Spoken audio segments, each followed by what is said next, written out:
کے لیے اور قانون ہونے کی حیثیت سے نافذ کرنے کے لیے استعمال ہوتی ہے۔ چنانچہ یہاں جس چیز کو لاگو کیا جا رہا ہے قانون بنا کر وہ ہے قصاص۔ لفظ قصاص کا لغت میں پورا معنی یہ بنتا ہے کہ کسی کا پیچھا کرنا قدم بقدم تاکہ اس کو پکڑا جا سکے اور اس کا تعاقب کر کے اس سے اس کے کیے کا بدلہ لیا جا سکے۔ اور قصاص کے لفظ کے اندر برابری کا معنی بھی شامل ہے، یعنی برابر کا بدلہ لینا۔ چنانچہ یہاں یہ فرمایا جا رہا ہے کہ اے ایمان والو، تم پر قصاص لاگو کیا گیا ہے فی القتلی مقتولین میں، قتل ہو جانے والے لوگوں میں۔ اور آگے جو بات کہی جا رہی ہے وہ زمانے جاہلیت کی غلط روشوں کی رد میں کہی جا رہی ہے کہ آزاد آزاد کے بدلے، غلام غلام کے بدلے، عورت عورت کے بدلے۔ زمانے جاہلیت میں اسلام سے پہلے ایسا تھا کہ چاہے وہ عرب مشرکین ہوں یا یہود ہوں، دونوں کے اندر زیادتی کی یہ شکل رائج تھی کہ جو قبیلہ زور آور ہوتا وہ کمزور قبیلے سے جب بدلہ لیتا تو زیادتی کے ساتھ بدلہ لیتا۔ مثلا ایسا تھا کہ اگر کسی کمزور قبیلے کے غلام نے دوسرے کسی زور آور قبیلے کے غلام کو مارا تو اب بجائے اس غلام سے بدلہ لینے کے اور اس کو بدلے میں قتل کرنے کے، یہ زور آور قبیلے کے لوگ ایسا کرتے تھے کہ ان کا آزاد بندہ اس کے بدلے میں جو ہاتھ آ جاتا اس کو مار ڈالتا، اور کہتے تھے کہ ہمارے غلام کے بدلے تمہارا آزاد مارا جائے گا۔ اور اگر اس قبیلے کی، زور آور قبیلے کی عورت قتل ہوئی ہوتی اور عورت نہیں مارا ہوتا تو عورت کے بدلے اس عورت کو مارنے کی بجائے کہتے تھے کہ ہم اپنی عورت کے بدلے تمہارا مرد ماریں، اور پھر جو قابو آ جاتا اس کو مار ڈالتا۔ ایسا بھی ہوتا ہے کہ ایک قتل ہوا، ایک کے بدلے میں ان کے دو مار دیے۔ تو یہ زیادتیاں جاری تھیں، غلام کے بدلے آزاد کو مارنا، عورت کے بدلے مرد کو مارنا، ایک کے بدلے دو کو مارنا، اور پھر یہ کہ جو قابو آ جائے اس کو مار ڈالنا۔ حالانکہ ہونا تو یہ چاہیے، انصاف کا تقاضا تو یہ ہے کہ جو مجرم ہے بس اس کو مارا جائے۔ تو ان زیادتیوں کو ختم کرتے ہوئے اسلام نے یہ حکم دیا ہے کہ تم پر مقتولین میں قصاص فرض کیا گیا ہے، اور قصاص کا معنی برابری کا بدلہ لینا ہے۔ تو اس میں یہ بھی شامل ہے کہ جو مجرم ہوگا، جس نے قتل کیا ہوگا، جو قاتل ہوگا، مقتول کے بدلے قاتل قتل کیا جائے گا، وہ چاہے غلام ہو، آزاد ہو، عورت ہو، مرد ہو، صحت مند ہو، بیمار ہو، جوان ہو، بوڑھا ہو، جیسا بھی ہو، مقتول کے بدلے قاتل۔ اور اس میں یہ فرق روا نہیں رکھا جائے گا کہ اگر کوئی ذرا دبدبہ روب رکھنے والا قبیلہ ہے تو اس کے آزاد، اس کے غلام کو دوسرے قبیلے کے آزاد کے بدلے قرار دیا جائے، برابر قرار دیا جائے، ان کی عورت کو دوسروں کے مردوں کے برابر قرار دیا جائے، ایسی کوئی بات نہیں۔ جان سب کی ایک جیسی ہے۔ رسول اللہ صلی اللہ علیہ وسلم کا ارشاد ہے، المسلمون تتکافأ دماؤہم، کہ سارے مسلمانوں کا خون برابر، اور قاتل مقتول کے بدلے قتل کیا جائے گا، اس میں غلامی، آزادی، جنس کا فرق، ایسی چیزوں کا کوئی لحاظ شمار نہیں ہوگا۔ چنانچہ یہاں اس غلط روش کو رد کرنے کے لیے یہ بات کہی جا رہی ہے کہ آزاد آزاد کے بدلے، غلام غلام کے بدلے، عورت عورت کے بدلے، یعنی جو بھی مقتول کا قاتل ہوگا اس کو قتل کیا جائے گا۔ آزاد غلام کے بدلے آزاد یا عورت کے بدلے مرد والی جو روش ہے یہ غلط ہے۔ چنانچہ جہاں تک اس سلسلے میں مسائل کا تعلق ہے تو جیسے مسلمانوں کے بارے میں یہ بات ہے کہ المسلمون تتکافأ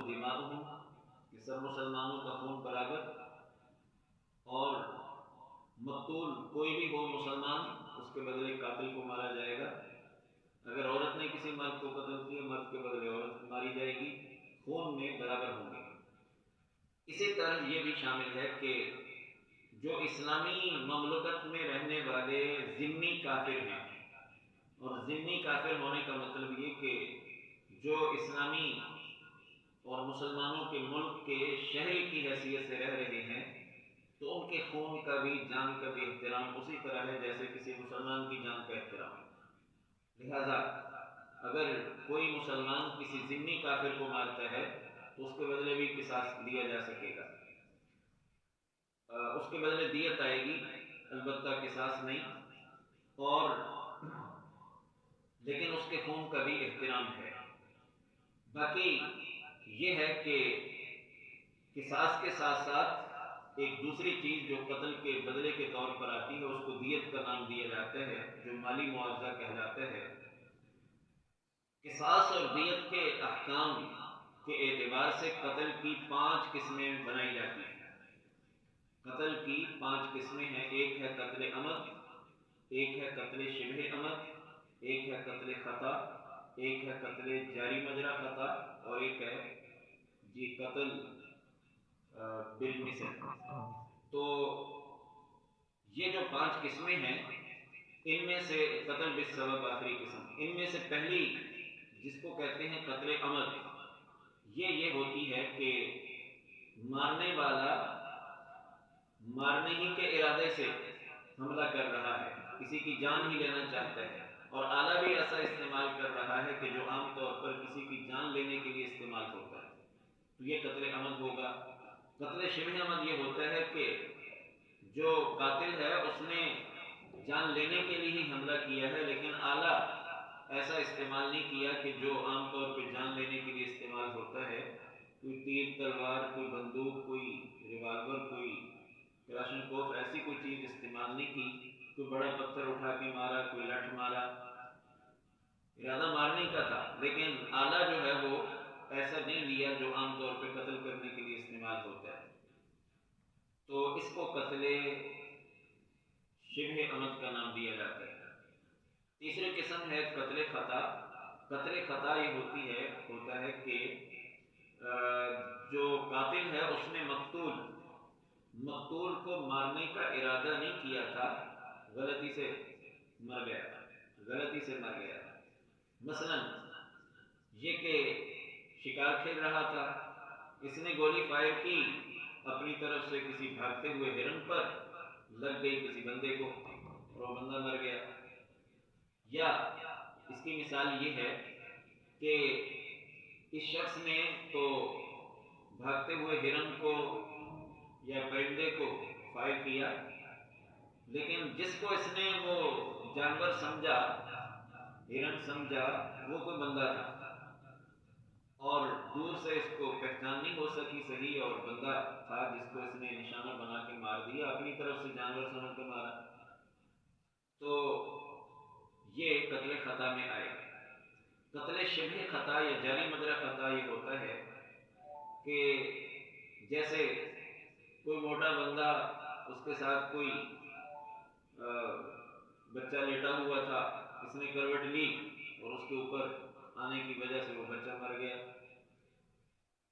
تو یہ جاری مجرا خطا، اس طرح کی جو بھی شکل ہوگی وہ جاری مجرا خطا میں آئے گی۔ اور قتل بالسبب یہ ہوتا ہے کہ کسی شخص نے اپنی مملوکہ زمین میں نہیں بلکہ ایک عام زمین میں، جیسے رستے میں کوئی گڑھا کھودا، اور کوئی شخص اندھیرے میں چلتا ہوا اس گڑھے میں گر کے مر گیا۔ اگر اپنی مملوکہ زمین میں کسی نے گڑھا کھودا ہے، یا کوئی بجلی کا تار رکھ دیا ہے، یا کوئی ایسی چیز جو نقصان دہ ہے، لیکن اپنی مملوکہ زمین میں، وہاں اگر کوئی غیر بندہ آ کر اس طرح مر جاتا ہے تو اس کا تو کوئی گویا اس پر وبال نہیں ہوگا، لیکن اس نے گڑھا کھودا ہے کسی عام جگہ میں جو کسی کی ذاتی ملکیت نہیں، رستہ ہے یا ویسے کوئی پارک ہے، کوئی ایسی جگہ ہے، یا بجلی کا ننگا تار ایسی جگہ پہ رکھ دیا، یا کوئی اور ایسی چیز کہ جس کی وجہ سے کوئی بندہ مر سکتا ہے اور بندہ کوئی گزر کے مر گیا، تو یہ چیز قتل کے سبب میں آتی ہے کہ اس نے ایسا کام کیا جو قتل کا سبب بن گیا۔ تو ان 5 قسموں کے احکام میں کچھ فرق ہے۔ بنیادی جو فرق ہے وہ یہ ہے کہ قصاص صرف پہلی قسم میں آتا ہے، قتل عمل میں آتا ہے۔